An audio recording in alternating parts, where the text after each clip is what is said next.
For more on this report, let's go back to Pat. Lorie's here with me right now. And Lorie, this is an amazing thing for women to not have to go. Chemo is so deadly to people. What does it do to people? It's rough. First of all, it makes you feel terrible. Yeah. Anyone who's gone through chemotherapy knows that. It just wipes you out. You're so tired, and the nausea, and then your hair falls out. You know, a lot of people say the worst part about chemotherapy is your hair falling out. Yeah. We don't realize how important that is to us. But really, from a medical perspective, perhaps the greatest risk is the fact that it lowers your immunity and makes you more susceptible to infection. So a lot of people who go through chemo have to stay away from people because they're so at risk of getting an infection. The medical establishment, it was just routine to give chemo, and now what they're saying is what? I mean, don't give the chemo except in certain cases? Is that it? That is what they're saying.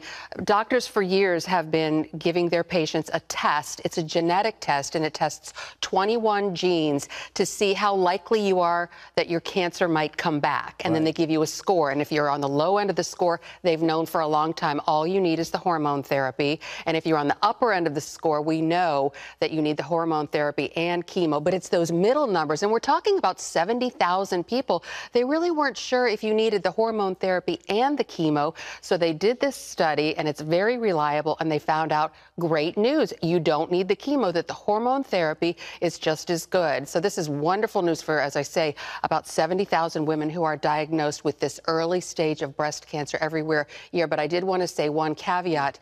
Even if you're in that middle range, when people over 50 are recommended to just have the hormone therapy, but under 50, usually if you're premenopausal and you're diagnosed with breast cancer, it's a more aggressive type, so they're saying that they should still have the hormone therapy and the chemo.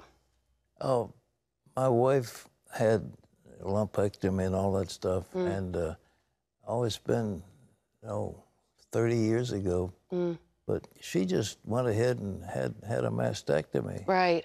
And then breast reconstruction. Is that radical? Is that we never had the chemo? Well, these days they would do the triple whammy. They would do the radiation, chemotherapy, and the surgery. But what we're talking about here in this instance are people who have the early stages of breast cancer. Gotcha. Now, people who have the stages that are later, they would often do the surgery now as well, which brings up the point how important it is to find these cancers early. And the best way to do that is to get that yearly mammogram. And they work, no problem. Mammogram. They're very effective. I mean, they're not perfect, of course, but most doctors say get that mammogram every year. And the hormone therapy that they do is an estrogen blocker, because we know that estrogen feeds breast cancer. So those of us who are at high risk, who have had breast cancer in our family, my mom had it, just like Dee Dee. Mom had it many years ago and is still with us, thank the Lord.